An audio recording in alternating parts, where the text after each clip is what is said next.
Greetings, friends. Okay, so today is video 2. Well, I mean, when I say today, I did video 1 today too, but this is video 2, and this is for another great recipe that you can add to your daily program that will really make a difference in your health. So, video 1 was on detox tea. Video 2 today is the flaxseed muffin. Now, this is a microwave muffin, so if you're against microwaves, I don't want to see in the comments how the microwaves are killing us and all this. I've done a lot of research on microwaves myself, and there's a lot of misinformation out there. The thing with the plants dying from the water and all that. Distilled water will kill a plant. It doesn't matter whether you distill it in a microwave or with boiling water on the stove. If you distill water and then water your plants with it, you take all the minerals out. So I'm not really going to get into the whole microwave controversy, so I'm going to tell you that right up front. If you're anti-microwave, don't watch the video. Okay. So the flaxseed muffin has some key ingredients. Here's what they are. 1/4 cup of flaxseed, 1 egg, 1 teaspoon coconut oil, 1/2 teaspoon of baking powder, 1 teaspoon of cinnamon, and some sweetener. Okay, so I'm going to talk about the individual ingredients. I'm going to start with the wet ingredients. So what I usually do is I take my mug and I put the wet ingredients in it first. They're the easiest ones to whisk them all together in there. So it's an egg and coconut oil. Put the egg in, break up the yolk, get it all whipped together, add the coconut oil to it. Why do we like eggs? We love eggs. Eggs are great for you. Don't let them tell you that eggs are bad. Yes, they have cholesterol. It's good cholesterol. Eggs have so many good things. Lots of vitamin E, great for your heart.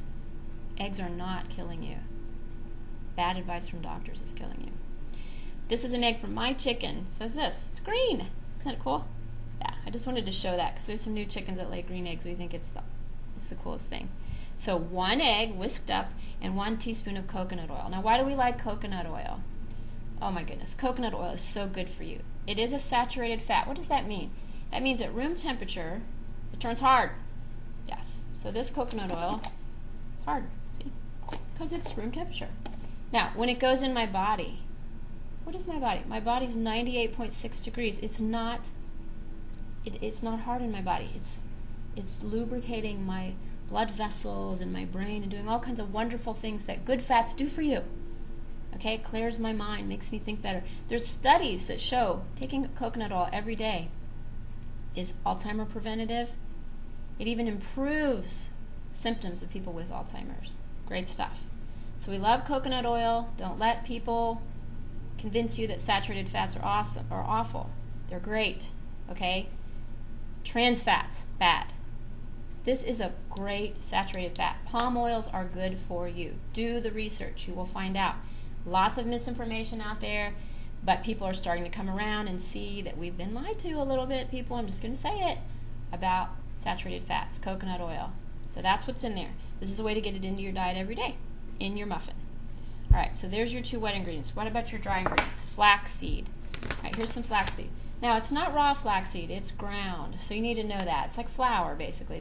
It's flaxseed that's been ground up, made into kind of a flour type substance so you can bake with it. 1/4 cup.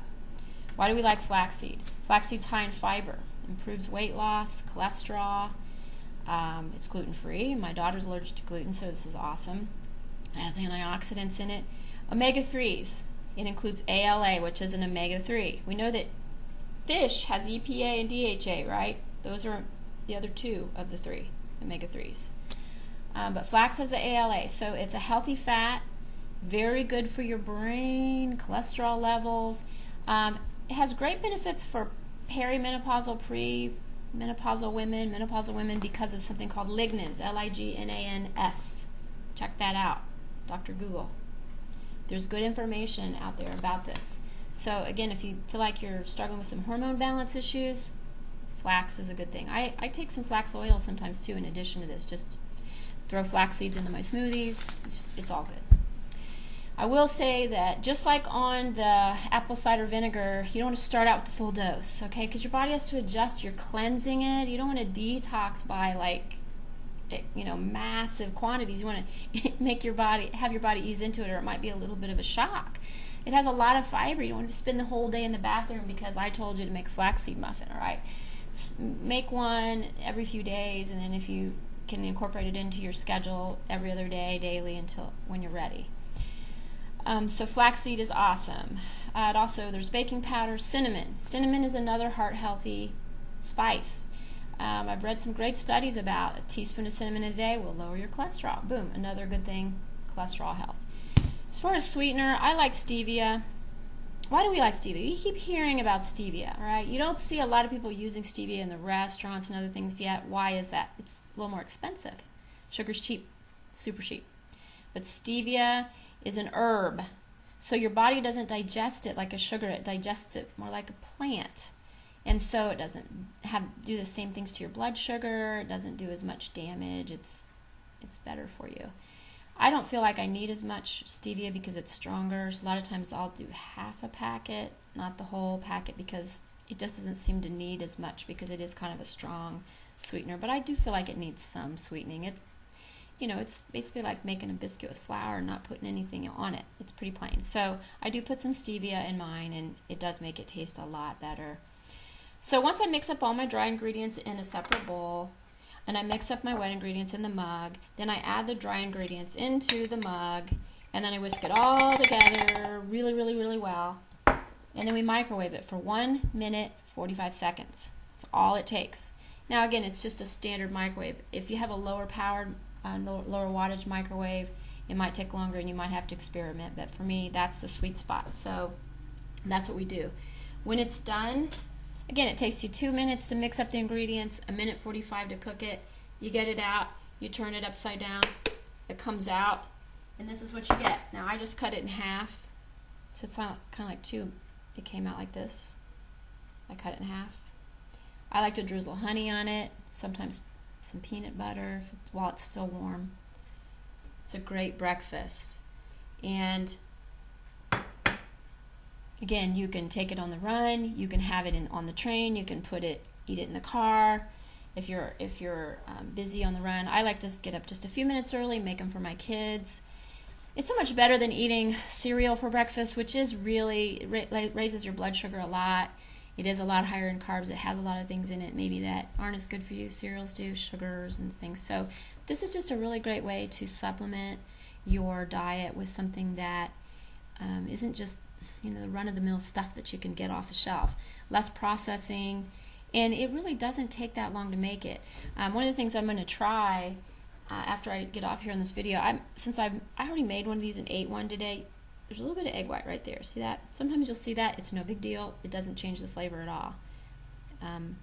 But I'm going to wrap these up and put them in the freezer because I'm going to see if this is something. I'm going to slice them one more time, make them thinner. I'm going to see if I can toast them in the morning, because wouldn't it be cool if I could make 2 or 3 just for those mornings when I don't want to take time to mix it up, and freeze them and pop them in the toaster and see how that turns out.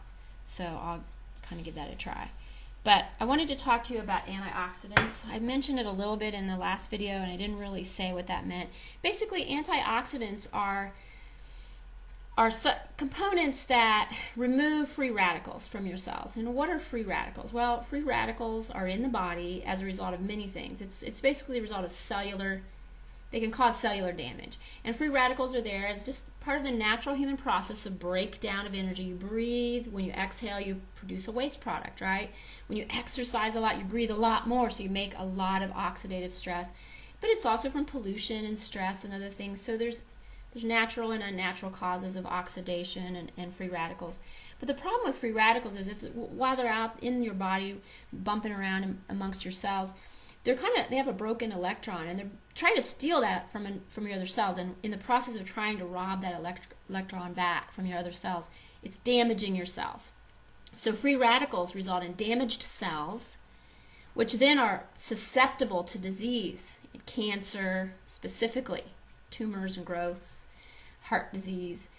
So your body does try to get rid of those waste products, but it usually just can't keep up, because especially in our time and in our culture, we're just making more free radicals than we can get rid of. So what I'm going to say is antioxidants, vitamin A, C, and E, and these other things, they get rid of those free radicals. They help you possibly prevent disease better.